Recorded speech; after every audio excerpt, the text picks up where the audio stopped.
If you enjoy listening to The Edge, support them by subscribing to The Edge on iTunes, Stitcher, and you can listen through the iHeartRadio app. Get busy listening. You're listening to The Edge with Mark Thompson. Hello and welcome. We start with Michael Shure, but we really don't talk politics with Michael for a bulk of it. We talk about something else that was top of mind with Michael, and I think you'll find it interesting. It's a real insight into a part of the culture that I didn't really know much about. And I'll take you through my ride along in Compton. Some crazy stuff happened. And then we meet a murder cop from Shreveport, Louisiana, who experienced murder in his personal life before he became a murder cop. And then he became a murder cop with a remarkable track record of success. There are a couple of moments in this conversation with him, and I'll be curious to know if you noticed them as well, where in talking about how his mother was murdered, for example, and in talking about how murder touched his life personally, he's made peace with it. That'll be the second part of the show. Thanks for being here. As I always do, I'll encourage you, if you're going to buy through Amazon, why not do it through our website, edge-show.com. If you're listening on iTunes or YouTube or Overcast or any of the places where our show is, if you go to our parent website, edge-show.com, there are little Amazon banners there. If you go into an episode, it'll say shop at Amazon or something like that. You click on that, you go through to Amazon, and you see the same Amazon that you normally see, only because you came through our site, we get spun off a little something of whatever you spend. It's a great way to support the show. Also, a few of you have sent little bits of money to us through the PayPal link. It's our virtual tip jar. Thank you for that. Every dollar you get to us, however you get it to us, stays with this podcast. Nobody makes any money. We're not in it for profit. Anyway, thanks for being here as always. Thanks for subscribing. Thanks for positive reviews. You know, the reviews are important because they just move our podcast up in the queue. So 5-star reviews and even a word or two really matters. If you're listening on iTunes, take a second and do that. All right, my thank yous and my begging is over. Let's get started. This is The Edge. The advantage, it means. They let guy just spit on me for no reason. That's horrible. Is there some comfort in uncertainty, do you think? You're a degenerate. Because Australian Shepherds need action. Wow. Yeah. This is The Edge. That's a self-loathing term that I use. Oh, got it.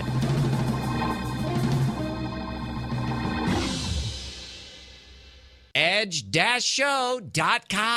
Edge-show.com. You're listening to The Edge. Why does Michael sound louder than me? I don't know.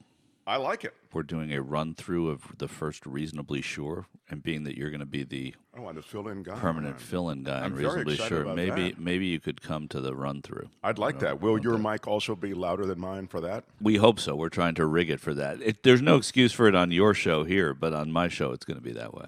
I think that should be my thing. You know, everybody's got a thing. Yeah. Mine should be like the other guy's mic is always a little hotter than mine.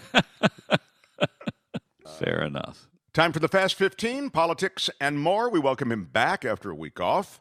Michael Shure, everybody. Thank you. Yeah. It's good to be back. I have to tell you, a lot of traveling, but it's nice to be here. You do a lot of covering of politics across the country. Yeah. And there is a lot going on in that world, and that's one of the reasons I like to spend a few minutes at the beginning of every show talking about the political world and also current events. But as we've said, this is politics and more. We start today with something that really doesn't relate to politics. You are a hockey fan, and I know you were very moved by the tragedy involving the high school hockey team that was killed in that horrible accident. It wasn't just, it's while they were all at the age of high schoolers or young university kids, junior hockey in Canada is something of a rite of passage for people going up through hockey there. It's not just high school hockey. You actually move to a different city. You're paid a stipend, sort of like semi-pro, and you billet. You stay with other families in those towns. And so you have these billet families. There's one woman who had 3 kids who were billeting with her on the Humboldt Broncos. Help kids. me, billeting means... Billeting means that you come from Manitoba or you come from Ontario and you're signed to the Humboldt Broncos to play junior hockey there. And you live with a and family. you live with a family there. And that's called billeting. Yeah, that's your billet family, and it's called billeting. I think it's an old military term, actually, but it's a big part of hockey in Canada. And, the billet family becomes your de facto family while you're there, and then you'll leave and they'll get another kid. It's sort of, like almost like an exchange thing, except you're not exchanging. And so the culture of hockey, part of the romance, part of what people like about hockey is that these kids come from small towns. They're skating on frozen ponds on snowy nights and putting, fires and lights up so that they can see the puck. And they are long bus rides, and it's a bonding like any other team sport. And it's just to see life change so quickly and so brutally and so in such a devastating way. And the flash of a truck driver going through a stop sign maybe, or maybe just, they don't know what the accident was yet. And boom, it's all over for a small, tight-knit community in Humboldt, Saskatchewan. It's a horrible thing. And then it was made even worse yesterday when it turns out that there was a family that believed their son had survived and another family that thought their son had passed, and it was a mix-up. And so the boy who was presumed dead is alive, and vice versa. And it's just terrible. And I was affected by it as a hockey fan, and just to see the outpouring of support in Canada. Canada's a great country, and you see these little communities that are spread so far. That's the second biggest country in the world, spread so far apart, and yet they come together around hockey. And it was a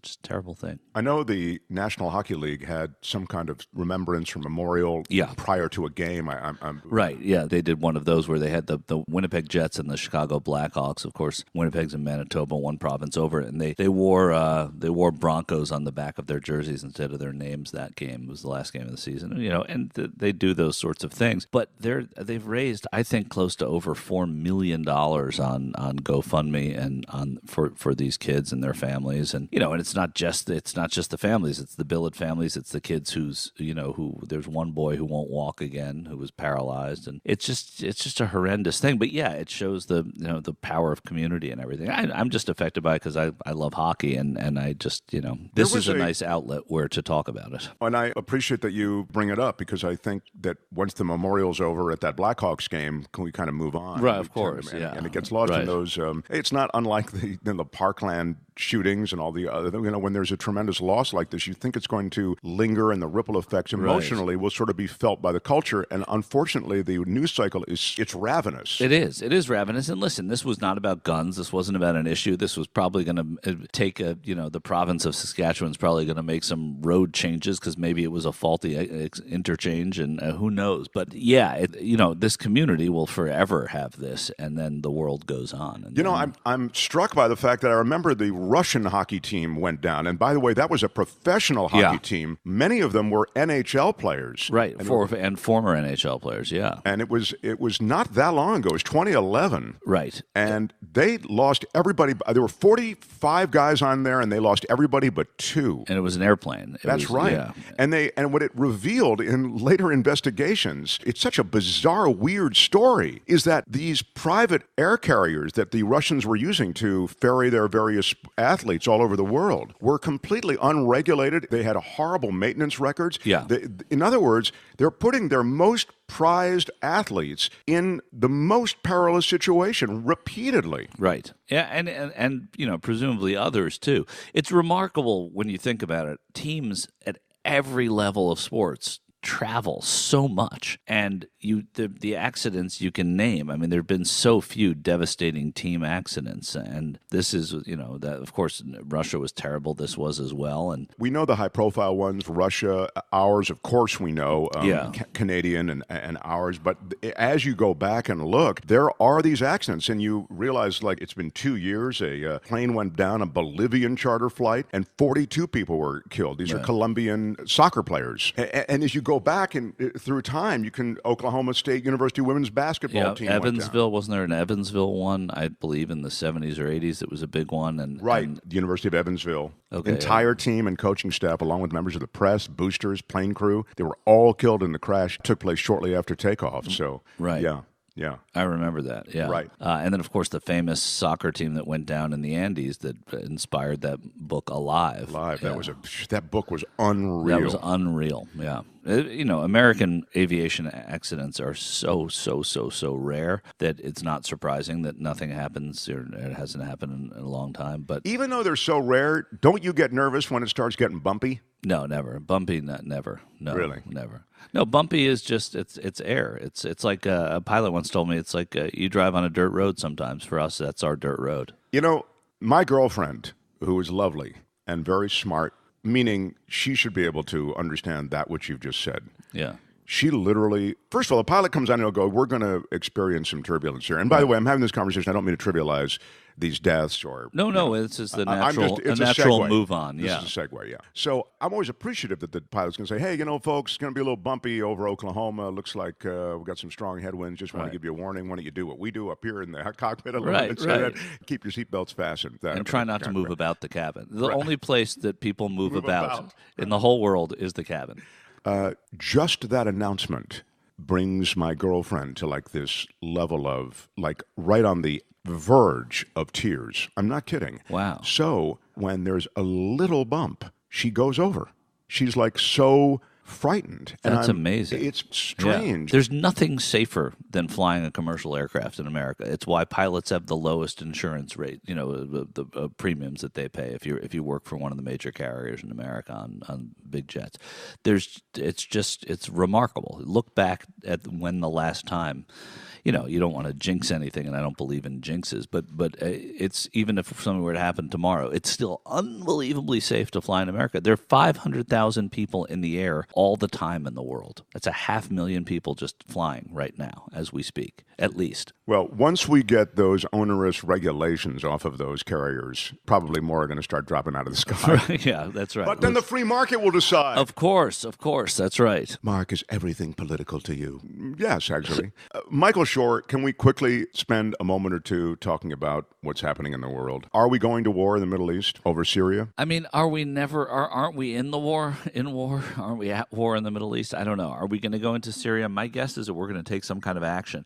What's telling to me is that Donald Trump was supposed to go to South America to represent the United States conference in Peru and then meet with the president of Colombia. He canceled that trip so that he can stay back and monitor what's happening in Syria. I imagine that once America figures out what their targets are going to be, which is probably happening, as we speak, that they're going to take those targets and they're going to go. And I would imagine it would be late at night again. And that's what you're looking at. Like a year ago where it's a message sent? Yeah, exactly. I mean, that's exactly right. And I think a year ago there was a chemical attack also by Assad. Let me just stop here. So we're saying that Assad, knowing that Trump had just announced that U.S. troops are leaving Syria, launched a chemical attack? Why rock the boat? I mean, you've got... Well, because whether or not America is leaving, I guess in the eyes of Assad, and I'm not an expert in Syrian geopolitics. But you do a lot of Middle East reporting. My network does. I don't do a ton of it myself. I do a lot on what the United States posture is to it. So I'm not as well versed as others who I work with. But they're still in the middle of a civil war. No matter how you slice it, whether we're there or not, it's still a civil war, and they're going to do things that matter. Now, it's not they don't have blinders on to what the U.S. is doing, but I do think that they have to act independently in their minds. Whether or not the U.S. is there, I think that's the truth. All right, moving on. Now, there was a warrant issued, which we'll come back to in a moment, and the FBI did raid the office of Donald Trump's lawyer. Office, hotel room, residence, wherever they could go. And that's a warrant that had to have been seen by a prosecutor who's now recused himself from this, which is worse for the president, who was appointed by the president. It means that this rose to the level... Stop right there. Why is that worse for the president? It's worse for the president because whoever will step in is not someone who is necessarily appointed by the president. And I think that it creates a situation for Trump where people that are not handpicked are looking into what happened. There has to, and legal experts will say this, there has to be something that rose to the level of going into attorney-client privilege on the part of the federal government. And actually then, or it was not really a federal case, it was a state case, which also brings up another point, which is that if Robert Mueller is fired, the case against Michael Cohen and presumably the president goes on because it is not being conducted by his office. Secondly, if it's a federal case, President Trump can pardon Michael Cohen. He cannot, for a state case, pardon someone who is indicted for a state crime. So there are so many protections that the independent prosecutor has by handing this off to the state. But still, in order for all of these people to sign off on it, including Rod Rosenstein, the Deputy Attorney General, who had to sign off on it and did, it had to have risen to the point where they knew something was up. Either he was destroying evidence, as Michael Cohen, or that he was not going to obey a subpoena. And Rod Rosenstein is a Trump appointment. Yes, he's the Deputy Attorney General. Right. Anything else? I told you I went on a ride-along. Have we talked about that? No, we haven't. I went on a ride-along. I'm going to quickly mention this, and then we'll wrap up.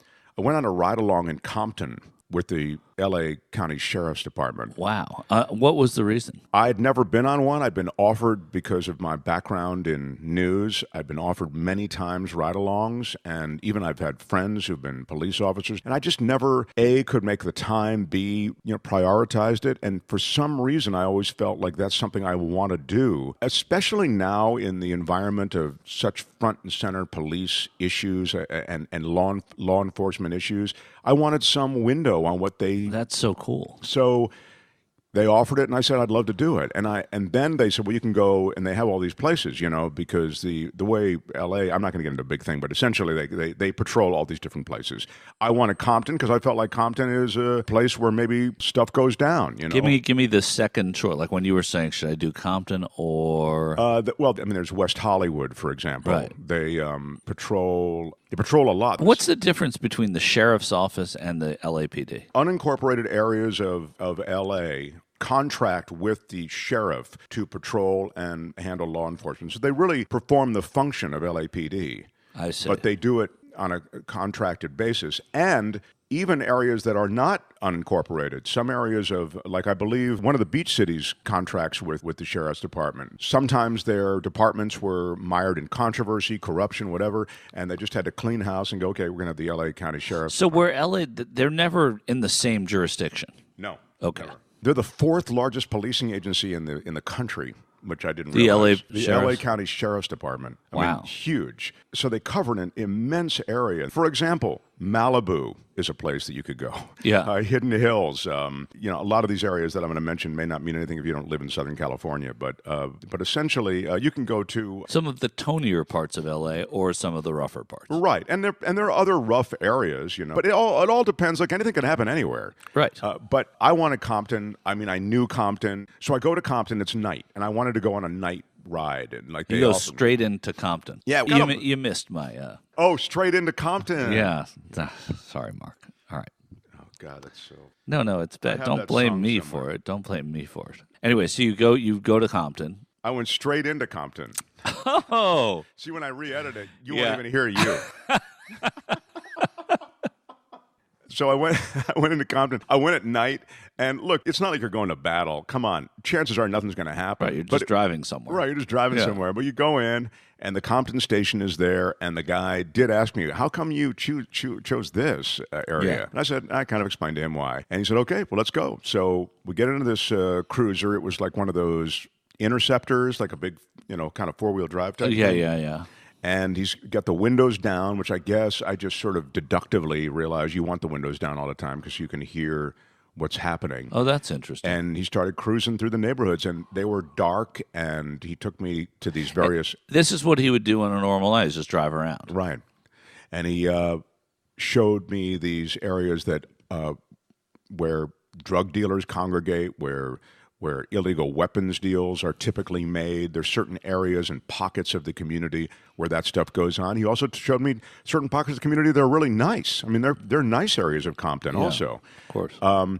And his story was interesting. He came up through the L.A. Sheriff Department, worked in the jails, which is what I guess they all have to do. And then because the sheriffs run the jails. And he said it actually prepared him well for coming to Compton and just patrolling the streets and interacting with different kinds of people. Did he choose Compton? Yes, and here's the reason. He grew up in Compton, and he said, I always wanted to come back here to this community to make a difference. He was a very sympathetic character, and like he'd be sounds thoughtful. Yeah, exactly. What a reflective guy. And then this happened, and this is how much he doesn't want to arrest someone. Right. Okay. Very quickly though, does he have a partner? Does he work with someone else, or does he work solo? He's a training officer, so he typically works with a partner that's training a trainee to be or something. Yeah. So I was like the trainee that night. Right. So a couple of things happened. We went into a dark apartment complex, and we went in. There was this whistle. It was like, but loud. And he said, "Did you hear that whistle?" I said, "Yeah." He said, "That was somebody signaling that the police just rolled into the area." Oh, wow. So then he pulls up, turns his lights off as he drives through, and he pulls up, and there's a group of guys. They're like smoking, whatever, maybe smoking whatever. I'm going to say this is like 6 minutes into the thing. I'm like, wow, Right. this is really, dude, do we have to like go training day right away? Right. And I stayed in. Your level of fear? I was 1 really, to 10. I mean, probably 7.5. Okay. Because We don't no fractions. Sorry. I've seen every movie. Okay, I'm going to say 7. No Then. decimals. Okay, 7. I've seen every movie, and I've also read every headline, and I'm just thinking, oh my God, this is, Right. And I have no vest. I have nothing. Right. And he stops, leaves me in the car. He goes out, and I can hear him, though, because the car's right there. And then the guys pull up their shirts to show that they don't have any guns. That's what they're really looking for, illegal weapons. And the guys knew to pull up their shirts right away. Yeah. It's just like what they know In fact, to do. he said heater check. And I asked him what he said. Yeah, heater means guns. It's Yeah, kind of the heat, street, like yeah, packing heat. Yeah, right. I didn't realize it. Yeah. So then we move on. Then he starts pulling a few people over, and what they do is they take them out of the car and they wait in the squad car. They wait in the cruiser. So they're in the cruiser with you. Yes, and I didn't say one word to anybody. I just felt. Were you like, told not to? No, I just felt, and I think he probably would have been okay if I did. Yeah. But I just felt like this isn't my place to start chatting up these people who potentially are going to be involved in a back and forth with the Right. sheriff. Was there a profile to who was being pulled over? Was everybody exactly the same? And there was no profile. And first one was like a young Latino kid. I'm going to say he was maybe 17. Right. The second was Elderly Jewish woman? a Latino guy and a black dude who were making some deal in an alley. Mm-hmm. All of these people he let go. Okay. Oh, yeah. He was kind of like that exchange you want with a police officer. That's nice. Did some of the people on the street know this officer? He said that the guys who gathered, the gang that he first stopped for the heater check, he said that they know me. Okay. They've seen me. But the last thing convinced me he really is not here to hassle people, at least this guy. Right. And this is what happened. He pulled over a woman in a Suburban, blacked out windows, pulled her over like a AM, PM kind of mini mart setup. So it's very brightly lit. And he had her wait in the cruiser, had me come out with him, and he said, look on the seat. And there's a gun, and there's a rock of crystal meth. Jesus. And you can tell it's meth because it looks like every meth rock you've ever seen in every TV show and movie. He ran her stuff, and she had $170,000 worth of warrants. Whoa. Then he's back out talking to me, and he said, I'm going to let her go. I said, what? I thought you were looking for illegal weapons. He said, that's not a real gun.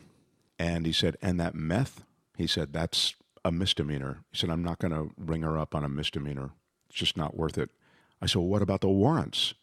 He said, the warrants, you have to look at what she was warranted for. It's all driving without a license. He said, it's just not worth it. It's not, he said, if it was a violent crime, or if it was something that involved something apart from some moving violation, it would be worth it. But and I said, why is it so high? Why the amount? Yeah. He said they come up with the They just amounts accumulate- arbitrarily. 30,000 is the first one, and then it doubles. I And he see. said, so you can't pay attention to that. It was fascinating. He wasn't looking to bring her in. Right. He was Right. just looking to keep the streets safe. And since the gun was fake, he let her go. Interesting. Yeah. Look, and you saw her and you thought, it's sad. She tells a story of she has 5 kids with 4 different dads, and it's just awful. Yeah. So it's like nothing. Just terrible. Nothing good comes from bringing her in. Right. Anyway, that was my ride along. Wow. That's fascinating. It was cool. I mean, it was. Did you see one arrest? Or There were no arrests, none. And there were. He pulled over. I'm going to say pulled over maybe 5 people, or investigated certain 5 different situations. He also had a remarkable command of the landscape visually. Right. He at one point said, "Do you see a body down there, down that alley?" I said, "No, I don't." He said, "Look, like halfway down the alley, you don't see." And then he pulled the car and put it in reverse, and I looked again, and I didn't see it. He said, "Yeah, I think there's." And so he pulls down the alley, and sure enough, Like, he's told me it's there. Wow. Asked me twice and I couldn't see it. And it was a guy, and it's not illegal for the guy to be hanging out like that. And again, he didn't ring him up. He just talked to him, asked, if he lives here. And the guy said, no, I'm visiting a friend. I thought he was quite relaxed or tolerant, however you want to call it. I mean, I don't know. I thought restrained might be the way to. Yeah. I thought he was amazing. Restrained. Anyway, that's my big ride along. That's cool. Yeah. So, what can we look for, Michael Shure? Go to i24news.tv. I was at the Martin Luther King 50th celebration, commemoration. I wouldn't say it was a celebration of his assassination in Memphis, and I did a couple stories that I was really happy with. i24news.tv. You should see them there. There was something else we plugged last time. It was a conversation you had. Ken Starr, maybe. Yeah, we plugged your Ken Starr thing, which is still up there also. Okay, good. Yeah. Michael, thank you. It's good to be here. It's good to see everybody here, all of you. It's been too long. Michael Shure, everybody! Thank you. Thanks. All right. Thanks, Michael.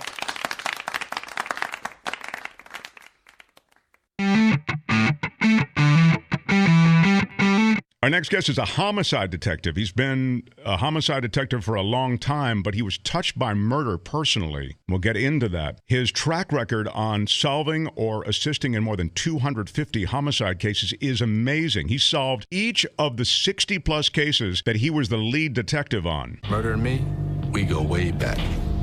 Murder took my mother. Years later, it came from my brother. That's when I found my mission in life. Every case I worked, I solved. Every case I solved, I got a confession. I didn't choose murder. Murder chose me. All new season premieres Wednesday at 10, only on Investigation Discovery.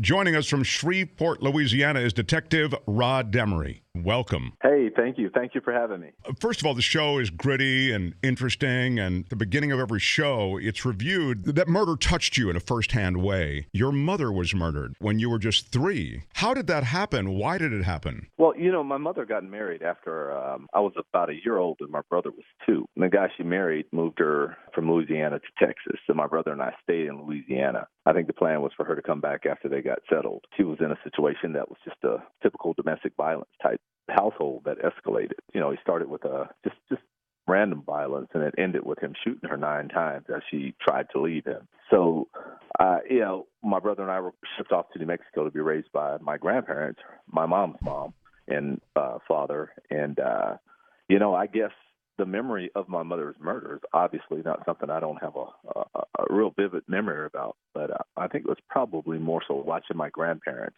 my grandmother's grief and my grandfather's worry that kind of, gave me a new perspective or a different perspective on how crime victims are actually affected. Can I ask you a question about a child's memory? Because generally at 3, you remember nothing. But something as traumatic as this, you might have some kind of flash of some sort, a memory, a sensation. Do you have that? I do not. The only memory I have, or the vivid, I guess, picture in my mind, is my brother told me a lot about the funeral. And he told me that my aunt was holding me and he was standing next to my aunt. And it's like I can almost see that. And, the mind's kind of malleable. So I don't know if that's an actual memory or just what I remember my brother telling me since we were kids. But I don't have any memory at all. That makes sense, Then, and I promise I'll get to the police work. I just think your background is so fascinating. Honestly, that's what makes this show so much better, is that you're this guy who was touched by murder firsthand, and now you're looking into all of these homicide cases, and your track record is remarkable, on solving these crimes. And the way you solve them, we'll get into in just a second. But before I leave your personal history, your brother murdered someone. Yeah. I had just gotten back from a military deployment. I was overseas, and when I got back, my brother showed up at my house and told me he just killed someone. Well, I took him to the police. They put him. Wait! Your brother showed up at the house and said, "I just killed someone." How did that go down? Yeah, that was kind of strange. Like I said, I just got back. Actually just got back from Japan, and my brother was living in Southern California at the time. And when I got back, it was maybe a day after I got back, my brother showed up at my doorstep and told me that he had gotten involved in some sort of fight, dispute, or something, and ended up killing someone. And obviously I was shocked. Now, stop again. Was he huffing and puffing, going, "Hey, Rod, you'll never believe what happened," type thing? Yeah, and actually covered in blood. His clothing was saturated in blood. So So, naturally I was shocked, and I asked him, are you sure? Yeah. He told me, yeah, I'm absolutely sure. And I simply took him to the police station. They took him into custody. I didn't stick around for the trial, but I know he got sentenced to 25 to life in prison. He's still in prison. And that was about 24 years ago. Jeez, it's just unreal. Your mother, a victim of domestic violence that ends up taking her life, and then your brother involved in some kind of dispute where it ends up that he takes someone's life. Right, exactly. And, I think, I always say God has a plan for you. And, that was mine. I don't look at my mother's death as something that I was misfortunate to have, and even though it was a misfortune. And I don't look at my brother's crimes as the same. It's kind of one of those things where you kind of ask, how did you survive, or why did you survive? And I think, to do my job, actually. My mother's murder, and the fact that I could relate so closely to, I could see my grandmother when I see some lady that's grieving her daughter and not knowing what to do, and I can interview a murder suspect, and I can see that person as a person rather than just the murderer they are, because my brother was actually a person prior to that. So I think that unique set of circumstances gave me a different perspective on working cases, particularly murder. I mean, I worked police work all my life, narcotics, armed robbery, sex crimes, but I was very comfortable, strangely comfortable when I went to homicide. Wow. First of all, the healthy outlook you have as a result of these experiences is remarkable. It's probably the best way to reconstitute this kind of thing as something that can be productive. And then that almost eerie sense that you have that you're more comfortable in this environment investigating murders than you were in all these other places. Well, it's just that. It's a little eerie, Yeah, it really is. It's a different sensation, going to a house and, informing a woman that her daughter or son or, husband and wife had been murdered. And, that face and that anguish on that face, it's very familiar to me. And I guess my relentless work was because I just couldn't go back and tell them I didn't solve the case. So, in the military, we always said that, or even in police work, this officer made the ultimate sacrifice. And I look at that, it's like my mother's death was the ultimate sacrifice because so many people benefited from being able to get closure on their own murders. And, I guess that's where I find peace because, I'm a Christian. So I believe God has a plan for everything. And, because I'm not as religious as you are, clearly, can I just ask a question that's full of vengeance? They got the guy who killed your mother, and he, I presume, was sent away forever, right? No. The guy who killed my mother was arrested. He was charged with a lesser crime, nowadays would be equivalent to a manslaughter. He didn't do any jail time. And, as I researched it, because I actually investigated it, I found out that it was it was a time, women didn't have a whole lot of rights back then. And certainly it was a time of segregation. So, black women didn't either.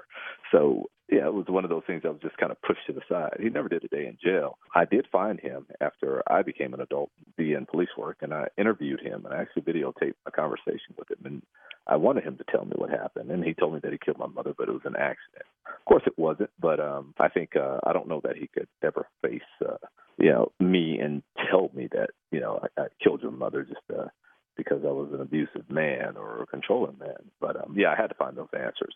Wow, that feels like there's a movie in there, doesn't there? I mean, the murder cop who finds the guy who murdered his own mother, and then you're so full of a sense of understanding that you actually gave the guy the chance to confess and say, hey, I was a different guy then. It was awful what I did. No apology. Well, all those things that he could have said to in some way at least acknowledge the horror that he perpetrated, but he didn't do any of those things. No. He actually tried to, minimize is what we call it in police work. But, the strange thing was that I had an easier time forgiving him for what he did than my brother. I kind of felt like my brother owed me something and my brother knew better.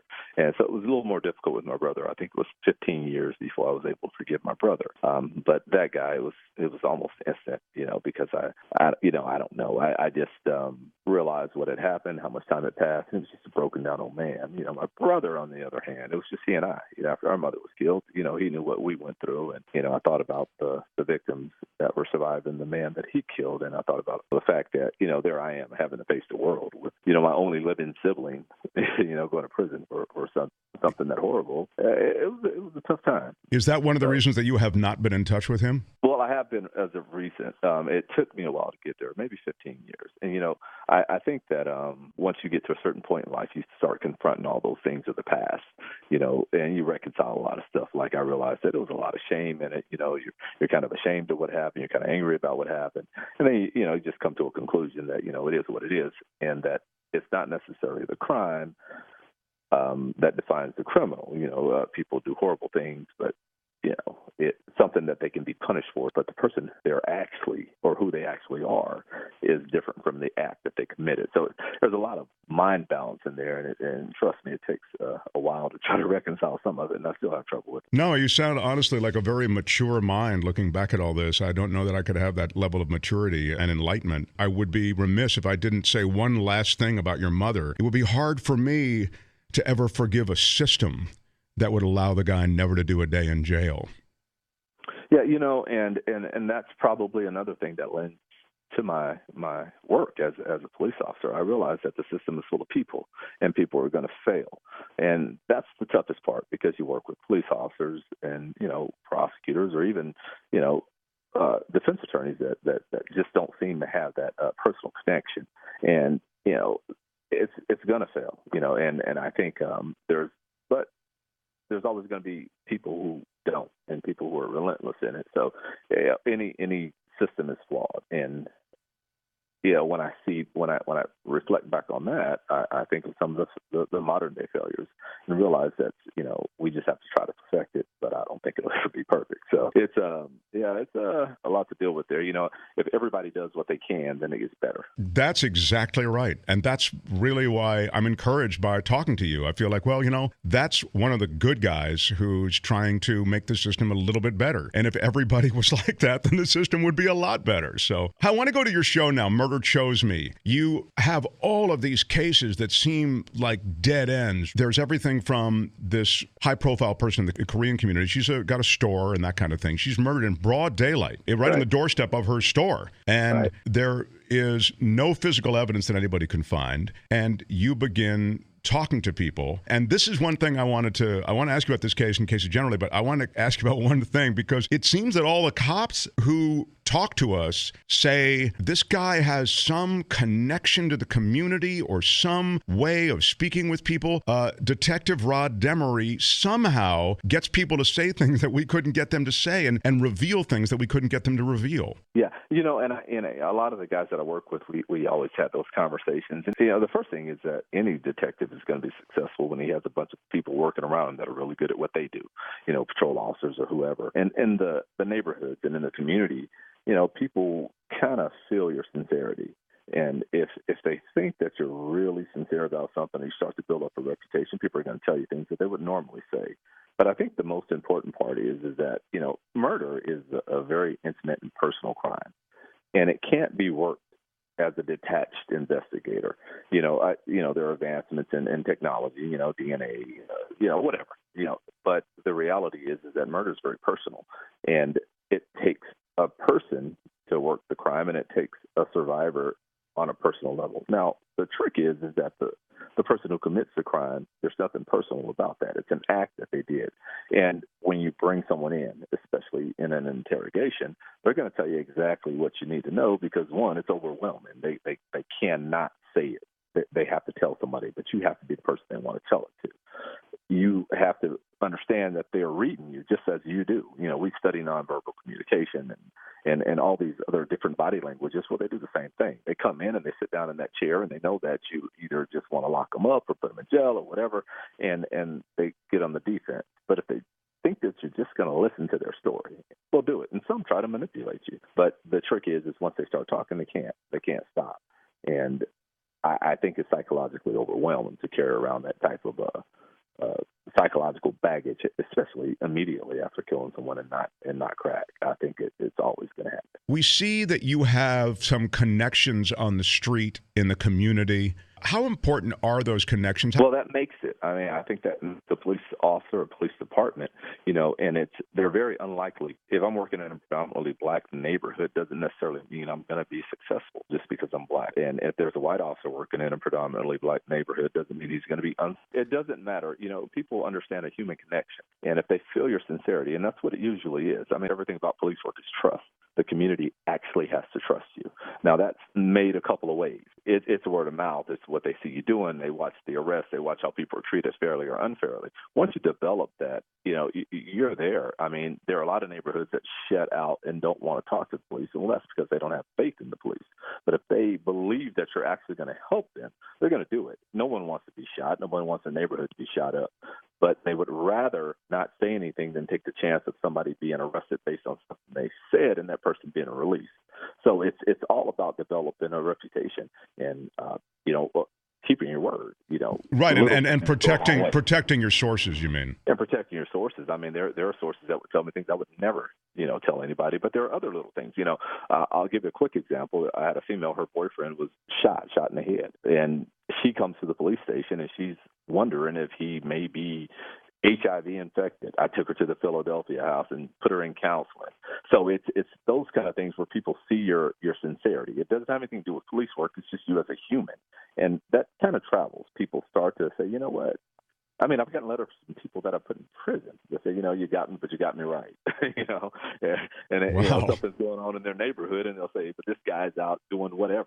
So it just kind of works that way. It's not a, I don't think it's a friendly thing. I don't think it's even a sort of a kinship. I think people just kind of realize what you're there for, and they're going to do what they can to make you successful because it makes them safe. Everybody wants to be safe. That's a basic need. It's interesting, though. I've talked to a lot of guys who work in some nasty areas, and you hear about how the community is reluctant to step forward. The people are reluctant to tell police and other law enforcement authorities what happened or give them any information. Right. And that's not necessarily an individual police officer failure. That's a system failure. And when the system, whether real or imagined, becomes this antagonistic entity or somebody that they're just not comfortable with, then they're going to shut it off. The reality is that the people actually make the police. It's always been that way. That's the way our country's set up. We select these people to police us, and we select them to enforce the crimes that we want enforced. And if we kind of flip that on its ear and decide we're going to tell them what we want them to do, then it gets a little tricky. But for the most part, people respect police officers individually. They don't necessarily respect systems. Yeah, I can well understand that. So the trick might be then, as you say, to connect with the people personally. So this next episode, as I mentioned, involves this Korean entrepreneur, this lady who's a shop owner. And then you really do have to kind of work the streets to make something happen and to sort of shed some light onto the situation. Oh, yeah, absolutely. Just talking to people. And every little piece leads to another piece. And then you just kind of have to put that together in your mind. That's just gumshoe police work. One thing adds up to another, and then before you know it, you got a clearer picture of what's going on. And in this particular case, it was nothing more than me walking up to a group of guys and saying that I knew that this guy was your friend. Yeah, you do a real number on these kids. Yeah, you really, and I don't want to spoil it. People will be able to see it. But you do a real number, and usually, and you never know, but oftentimes, I should say, police do know things before they ask you. Yeah, and that's how they figure out whether you're BSing them or not. Oh, yeah. The one thing I've learned about police work is when people are in a position of self-preservation, they're going to preserve themselves. And if they really think that it's in their best interest to tell you something, they will. It could be something as simple as a misdemeanor seatbelt ticket. People just won't do it for somebody else. As much as people believe that urban myth that people don't sense, that's just not true. They don't until it involves their own peril, and then they'll tell on their mother. Trust me. If they have enough at stake, you're saying, then yeah, absolutely. Yeah. People just don't throw themselves away. Yeah, I mean, if you think about it, it just doesn't make logical sense. I'm going to ask you a question, and then I'm going to let you go, but I'm really curious about this as a guy who's done so many interrogations. You've talked to so many people on the way to solving a murder. You've talked to so many murderers on the way to a confession. You do solicit confessions from many people, many more probably than the average. So this question seems well suited for you to at least have an opinion on. There's a lot of back and forth about torture and whether or not it works. Assuming that there is information of some kind that you want to get from someone, a terrorist, a murderer, whomever, does torture work? No, it's unreliable. Yeah, there's a difference between somebody complying and somebody cooperating. Compliance is they want you to stop whatever it is you're doing. So the information is going to be unreliable. Somebody cooperating, they're telling you actual fact. I don't know that torture can do anything except, motivate somebody to get you to stop whatever it is you're doing. Doesn't necessarily mean it's going to be accurate. So, no, I don't think so. I think the true way to get information is to find out what that person likes, what that person needs, and what they value, and put them in a position where it's going to be taken away, and you're going to get your answer. Yeah, it could be something that's as simple as you're going to go to jail and somebody's going to be with their girlfriend, or something as, you just bought that new car. I mean, it's very small things that people are motivated by. It's not a huge thing. Torture, I don't know that works for anything other than to get somebody to stop you from torturing them. You want reliable information. You don't want just information to get you to stop. Everything I've read on it, and from guys who were involved, even in the in some of the Guantanamo situations and everything, I've read some pretty substantially long pieces about just this subject, and they all say what you say, which is bonding with the guy you're talking with. These are usually prisoners, so it's a different situation. Like when you detain someone, you don't have the power to know that you're going to see them the next day and the next day, the next day. But with the guys in Guantanamo or in other situations where they're going to be there for longer periods of time, I'd read that they bond with them. They give them cigarettes. They give them whatever they're, you know what I mean, a Bible, whatever, Quran. Absolutely. Yeah, absolutely. People are always going to cooperate with people that they think have their best interests, or at least have a common ground. When you start getting into you're going to force something out of somebody, it doesn't usually work. And when it does, it's unreliable because you're not talking to somebody that you're actually getting truthful information from. You're talking to somebody that either wants you to stop doing what you're doing or just get away from you. And you want reliable information, especially when there are lives at stake or people being arrested at stake. Homicide is one of those things that you want true information. You don't want something just because somebody told you it happened, because people will lie. Some people will make up confessions just to stop the interrogation. So you don't want to do that. It's bonding. It's a human connection, and it's almost impossible, to not have a human connection when someone's doing a kind gesture or at least a non-antac gesture. So it's not as complicated as people think. Non-judgmental type stuff usually works. The show is Murder Chose Me. Its second season on Investigation Discovery, featuring the case files of the leading homicide detective who we've been speaking with, Rod Demery. And it's a hit show Wednesday nights at 10. Don't let it go to your head, detective. No, not quite. I've been a police for too long for that. Yeah, let's stay humble. That's all I'm saying. Yeah. We kind of realize how worthless we are in the grand scheme of things. It was a pleasure talking to you, and thanks for taking a minute. Hey, thank you. Thanks for having me. So long. Bye-bye. That's Rod Demery from Shreveport, Louisiana. The show's called Murder Chose Me. The second season on Investigation Discovery, Wednesdays at 10.